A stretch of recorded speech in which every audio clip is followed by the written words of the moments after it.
Hey, hello and welcome. You're listening to the Evolvepreneur Secrets Show for entrepreneurs, and I'm your host, Brian Silverthorne. And it's always my mission to help entrepreneurs make the difference they want to make in their business and to help them navigate the sometimes messy worlds of startup and growth or relaunch. And today we're going to dig deep with our special guest and get some great concepts and strategies to help you fast track your business. And our special guest today is Dana Pharant, and Dana has gone from a cult follower to a dominatrix to a seven-figure CEO, and she's written 4 books and is working on a fifth one. So, welcome to the show, Dana. Well, thanks for having me, Brian. I was looking forward to this. Good, good. Me too. So, let's start out by asking you, where are you hanging out today? So today I am just outside of Mount Tremblant in Quebec. That is my location for the next 2 days.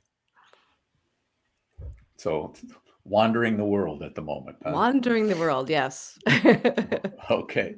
All right. Well, I'll get to the meat and potatoes here, and we'll do this in 10 minutes or less, starting now.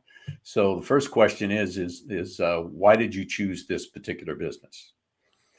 I think more so that it chose me. So when I look back, I was the person always doing coaching, counseling, even in high school. People were always pulling me aside and asking me for advice. And my business evolved from massage therapy to psychotherapy and then into the coaching and bringing all of that business background that I have of, 30 years of being self-employed, running successful businesses and wanting to help others.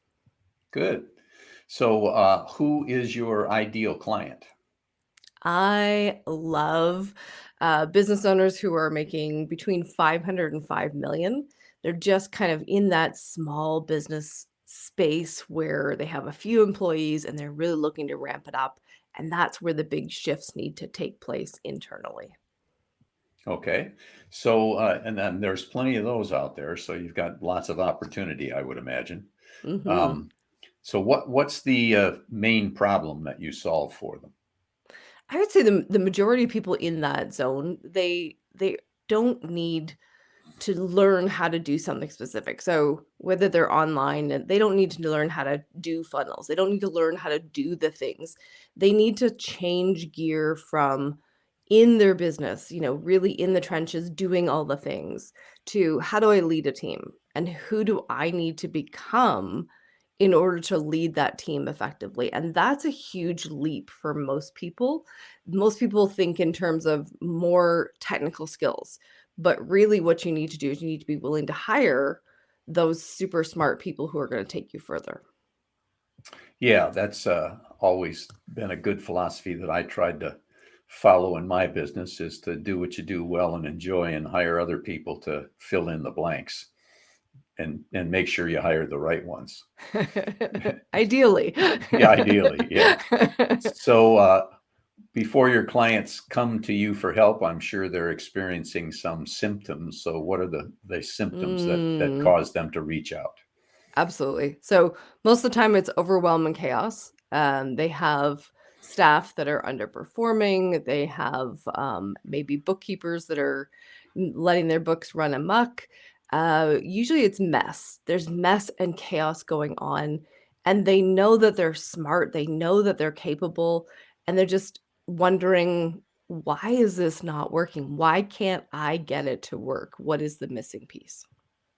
Okay, that's I'm based on my experience. There's plenty of that going on out there. So we're we're going through this good. We got about 7 minutes less 7 minutes left. If I can talk correctly here. So when you start working with your clients, what are the most common mistakes that you discover? Along with that overwhelm, it's usually that people are taking on too many projects. So let me give you a quick little story. One of my clients that I love to brag about. And she started out with me, she was doing about 250 a year in her business. But she was, doing all of these things that were outside of the core business. She's got some podcasting happening that's unrelated. She's running, a networking event that's unrelated. She's got, doing another coaching business that's completely unrelated. All of these things are taking her time away, taking her focus away. And when I started digging in with her and we started to really look at, what's the core piece? What was the core reason that she kept doing all of these crazy things? Getting that to be out of the equation. Now she's inside of 2.5 years we've been working together. She's now doing in 1 month what she used to do in a year. And she's focused. Wow, those are some nice results. That's no I reason. know. There's no wonder you want to brag about that. Right? Yeah.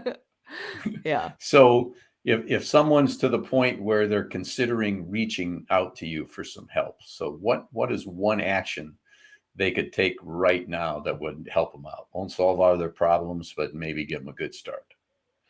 I would say the first thing is let's take inventory of what are all you're doing. And just write it down. After you've written all the things that you're doing, then start to evaluate that, like take some space from it and just take a step back and say, are these things actually going to move me forward? Are they in line with where I want to go? Or are they filling a different need that I can get some other way? So being really honest about where are we wasting time? What do we actually want to be doing? That's, I would say, a really good eye opener for what's the mess, what's the chaos. Yeah, I agree with. I haven't heard it that I can remember described that way, but I've run across a lot of people that they say they're busy because they're focused on activities, but are they productive? So it's probably akin to that, I would think. Absolutely. Okay, we're still doing good. 4 minutes left.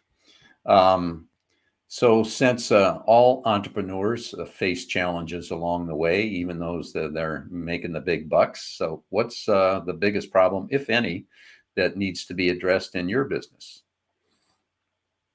In my business? Ooh, good question. I would say for me, it's I'm at a crossroads. I'm thinking about shifting gears a little bit. So, and it's not necessarily a problem. I'm just kind of letting myself drop into who do I want to be when I grow up? So yeah, that's change gears. That's something that you can. That's a process you can go through multiple times in life. Absolutely. Yeah, I have reinvented myself many, many times. And yeah, even after you're chronologically grown up, you can grow up in a different way. That's good. So we got a couple minutes left. So if somebody needs your help and would like to chat with you, how do they find you? I would suggest the most direct route would be to go to bookdana.in. Alternate would be check me out on LinkedIn. I'm the only Dana Pharant in the world, so I'm easy to find, which is very handy. Wow. Yeah. That is handy. So it's bookdana.in, did you say? IN. Yep. So book okay. Dana in. Right. Okay. .in. Got it. I know. IN stands for India, but I stole it anyway. Yeah. Okay. Thought it was Fine such a with me. cute little way to say. Yeah. It's just one I hadn't heard before. So before we end here, is there a question that I maybe should have asked, but I didn't get around to asking it? If I can brag about the book that I'm writing, that would be great. Well, Dana, how would you like to brag about the books you're writing? Fabulous. So I'm doing a year-long adventure, and as I've been traveling around, I'm just dropping into following those universal nudges, going into a really deep place of surrender. And what is evolving out of this is a Eat, Pray, Love meets 50 Shades of Grey. And that is the book that will be coming out of my adventures. So stay tuned. My. Yes. That'll get lots of people lining up. I'm hoping. Yeah. So have you got Yeah. any final thoughts for our listeners before we end this? I think the one thing I would say is that, you don't need more technical skills. It's time to really look at what's going on the inside and what's ready to heal so that you can stop being the leader that's going to move your business forward.